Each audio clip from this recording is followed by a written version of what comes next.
of how I've used funnels in my business to lead customers through a coherent journey I've marketed lots of businesses and each one is different. So stay tuned, strap in, and get ready for the wildest ride of your entire life.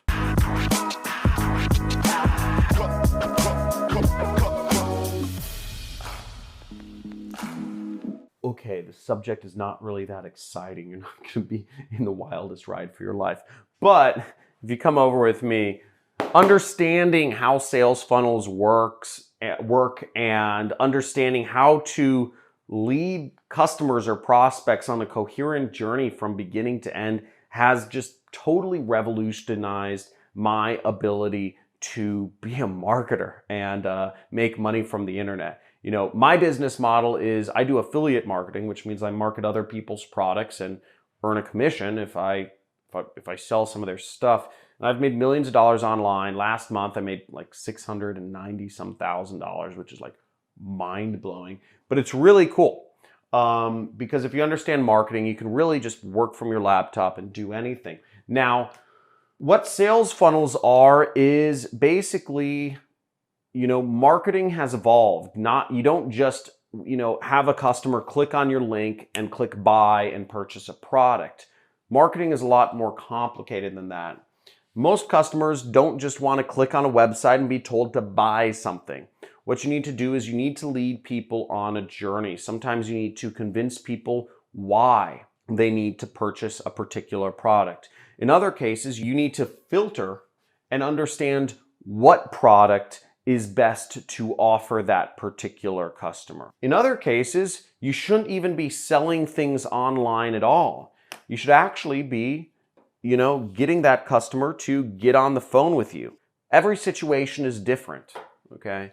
The first step is you've got to research your competitors. Research the other people marketing in your niche. Now, a dirty little secret I use is I'll simply copy the sales funnels of my competitors and change a few words. Now, typically speaking, if your competitors are consistently advertising a particular sales funnel, maybe they're putting up an ad, maybe they're collecting an email address, and then maybe they're giving that customer some free information before they ask for the sale, there's a pretty good chance that that's a pretty good version of a working funnel for a business, okay? And that this is what you should be using. At least this is the good starting spot. It might not be perfect, but you know if this works, you should be doing it. Again, do what your competitors do. There aren't new businesses around. Every human need and desire has been fulfilled in some way, shape, or form for thousands of years. Every single need and desire, you know, even if there are new products and new services or new ideas, they all come back to basic human needs and desires. And there's a way to market to whatever those solutions are. So I'm actually going to walk you through one of the original funnels I built. This is back in early 2012. This transformed an entire business. This funnel was responsible for the jobs directly for hiring hundreds and hundreds of employees for a company that ended up getting bought for hundreds of millions of dollars. Now that company is Greenlight Financial, and this was their landing page before they started working with me. Okay, at the time I was working for an ad agency, so they weren't actually my client, but I was the only person working on their account. Now, as you see here, they, you know, their logo was in the upper right, and they said, you know, refinance now before rates rise. They had a phone call, and then they had a long form like this. Very basic form. They asked a bunch of questions that they needed to hand over to their sales reps to help give that customer a quote. They had some benefits, you know, they had a good mixture of white space. They had a picture of what their kind of customer demographic was, and they even had a testimonial. So in many respects, they had, you know, many of the essential elements for what a good landing page is. But the problem was that their competitors were all using what I called multi-part forms. And I did analysis of what their competitors were using, and I said, hey, let's do something similar. Now, what we moved to was creating a 3-step form, such as this. This was the form we built. We just streamlined everything, and we kept things very basic. Get your personalized rate quote. And we led people through what I call a filtering process, where people are committing more and more information. In sales, this is called a yes ladder. So as you see, we're collecting all of the same information, but we have the main things already filled out. Then we're asking them for their zip code. And then we ask for the rest of their information in steps 2 and in steps 3. Now, in funnels, you generally go for the easiest information to gather first. That's why in this particular funnel, I went for the zip code information first, because people don't mind giving out their zip code. The zip code is just a very easy piece of information. It's anonymous. Nobody minds giving it away.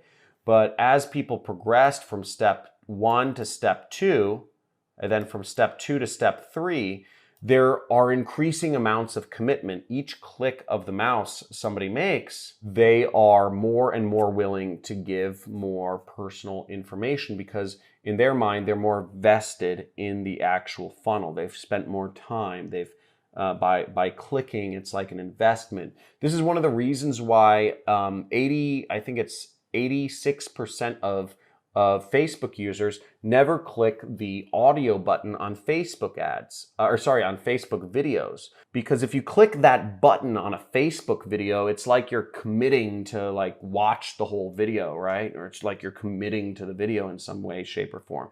So a lot of people just watch that video on silent because they don't want to commit to that video. A click is a commitment.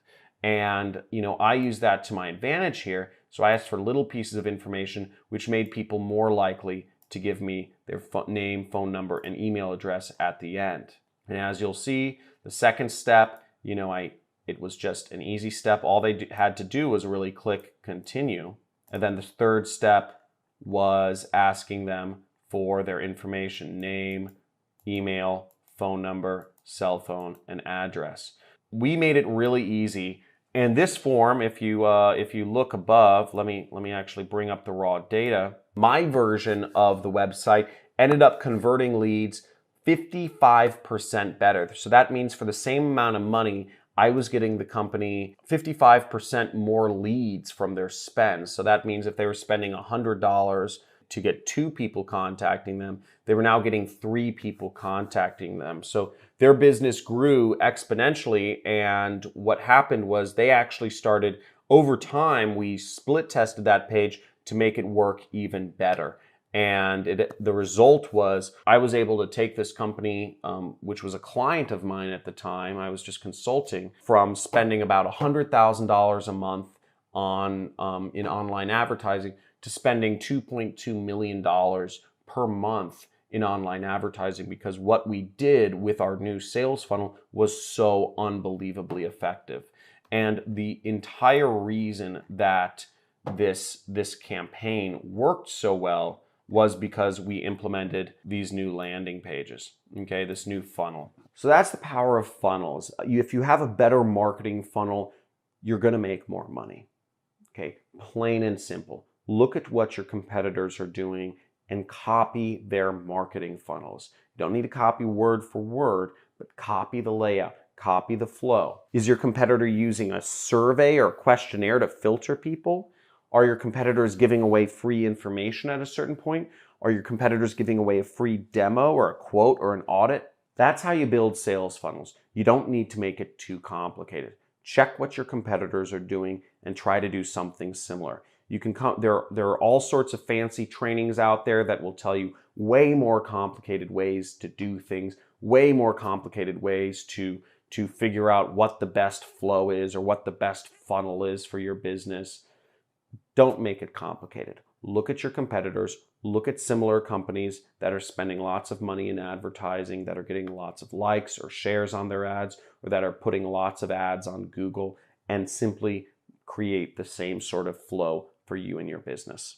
Now, I hope this was helpful. If this was helpful for you, if you would like to learn more about marketing funnels, let me know specifically what you'd like to learn more about in the comments below. I'd like to hear from you. If you have any questions or if you disagree with anything that I'm saying here, let me know in the comments below. I'd love to argue with you. I'd love to debate you. I know marketing pretty well, and I just love debating people. I've been getting bored recently. I want to debate more people. Also, if you're looking to learn more about internet marketing and affiliate marketing, make sure to subscribe to my channel and hit that notification bell. You'll get a free course. It'll be available on my YouTube channel homepage, which is 10 videos of how to do affiliate marketing. And you can learn how to do that step by step and see how I make money and see how lots of others around the world are creating their own internet businesses. Talk to you soon. Hopefully you enjoyed this. Go out there, make some freaking money, and have some fun.